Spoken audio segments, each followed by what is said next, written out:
مشاهدينا لهذا الخبر روح الروح.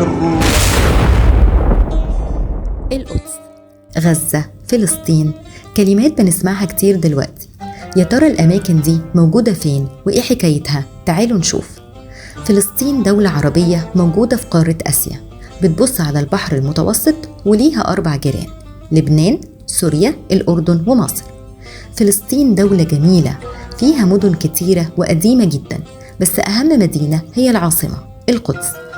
فلسطين كمان فيها بيت لحم، المكان اللي اتولد فيه سيدنا عيسى المسيح عليه السلام، والناصرة عاش فيها المسيح عليه السلام وأمه السيدة مريم، وهنا الخليل من أقدم مدن العالم، وعاش فيها سيدنا إبراهيم عليه السلام خليل الله وزوجته السيدة سارة. ده غير كتير من الأنبياء عاشوا في فلسطين أو زاروها، علشان كده هي أرض الأنبياء ومكان مقدس للمسلمين والمسيحيين واليهود. ده البحر الميت، أعجب بحر في الدنيا، بحر ما فيهوش ولا سمكة، وده لأن كمية الملح الموجودة فيه كبيرة جدا، بس ده كمان بيخليه بحر محدش يغرق فيه أبدا. هنا المسجد الأقصى بالقدس، أول قبلة للمسلمين، وتاني مسجد اتبنى على وجه الأرض بعد الكعبة. الصلاة فيه ب500 صلاة، وحصلت جواه أعجب معجزة في التاريخ. اجتمع فيه كل الأنبياء بداية من سيدنا آدم وحتى سيدنا محمد عليهم جميعا السلام، وصلوا سوا فيه في ليلة الإسراء والمعراج.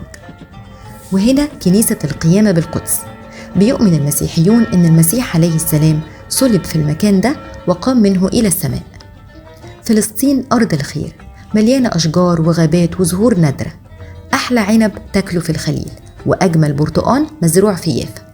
أما أشجار الزيتون فمنتشرة بطول فلسطين وعرضها. لما تنزل الأسواق هناك هتلاقي حاجات حلوة كتيرة ممكن تشتريها. بالنسبة للأكل، الفطار طبعا حمص وفلافل وزيت وزعتر، والحلو كنافة من نابلس. وساعة الغدا كل بيت فلسطيني هيرحب بيك ضيف عندهم ويعمل لك مقلوب.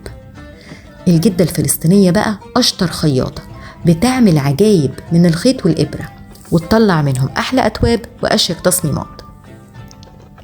وفضل أهل فلسطين عايشين مبسوطين ومطمنين، وحياتهم طبيعية زي حياتنا كده، لحد ما فجأة ظهر مجموعة أغراب في أرض فلسطين، وابتدوا يعملوا أعمال شريرة، يشيلوا الأشجار من جذورها ويموتوا العصافير، يسرقوا الأراضي من أهلها ويطردوهم من بيوتهم يسكنوا هم فيها ويقولوا إنها بتاعتهم.